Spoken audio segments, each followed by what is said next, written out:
ایک مرتبہ حضرت موسیٰ علیہ السلام کو اللہ نے حکم دیا کہ سمندر کی طرف جاؤ، وہاں 3 کشتیاں ڈوبنے والی ہیں۔ بس حضرت موسیٰ علیہ السلام فوراً حکم الہی کی تعمیل کرتے ہوئے سمندر کی جانب چل دیے۔ سمندر پر سکون تھا، لیکن بہت دور سے ایک کشتی آتے ہوئے دکھائی دی جو کہ آہستہ آہستہ ساحل کی طرف بڑھ رہی تھی۔ بس ابھی وہ کنارے سے کچھ ہی فاصلے پر تھی کہ حضرت موسیٰ علیہ السلام نے آواز دی، اے کشتی والو، اللہ کا حکم آنے والا ہے، ہوشیار رہنا۔ انہوں نے جواب دیا کہ آپ جانتے ہیں کہ اللہ کے حکم کو کوئی نہیں ٹال سکتا، ہم تو اس کے بندے ہیں کہ جو حکم الہی کے پابند ہیں۔ بس کشتی والے ابھی یہ بات کر ہی رہے تھے کہ اچانک ایک موج اٹھی، کشتی ڈولنے لگی۔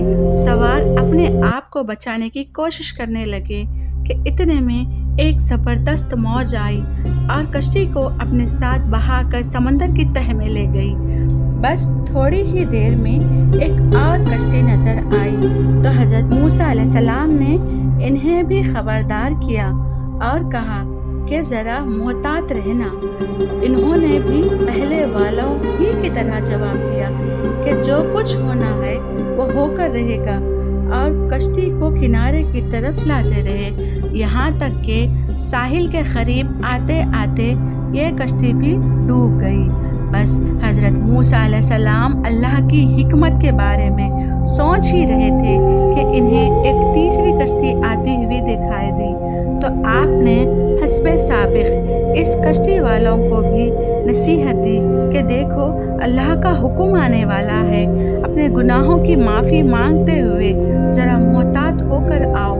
انہوں نے جواب میں کہا کہ اے اللہ کے نبی، جس طرح آپ سچے ہیں اسی طرح اللہ کا حکم بھی اٹل ہے، اسے کوئی نہیں بدل سکتا، لیکن اللہ کی رحمت بھی تو ہے، ہم اس کی رحمت سے کیوں مایوس ہوں؟ لہٰذا ہم اللہ کی رحمت پر بھروسہ کر کے آ رہے ہیں اور وہ اپنی رحمت کے صدقے میں ہمیں امن و سلامتی کے ساتھ کنارے تک پہنچا دے گا۔ بس کشتی والوں کا یہ جواب سن کر حضرت موسیٰ علیہ السلام خاموش ہو گئے۔ جب کشتی بحفاظت کنارے آ لگی تو اللہ کے پیغمبر سوچنے لگے کہ اللہ نے 3 کشتیاں ڈوبنے کا فرمایا تھا، 2 تو ڈوب گئی لیکن تیسری سلامتی کے ساتھ کنارے آ لگی، یہ کیسے بچ گئی؟ تو ارشاد ہوا، اے موسیٰ، کیا آپ نے سنا نہیں کہ تیسری کشتی والوں نے کیا کہا؟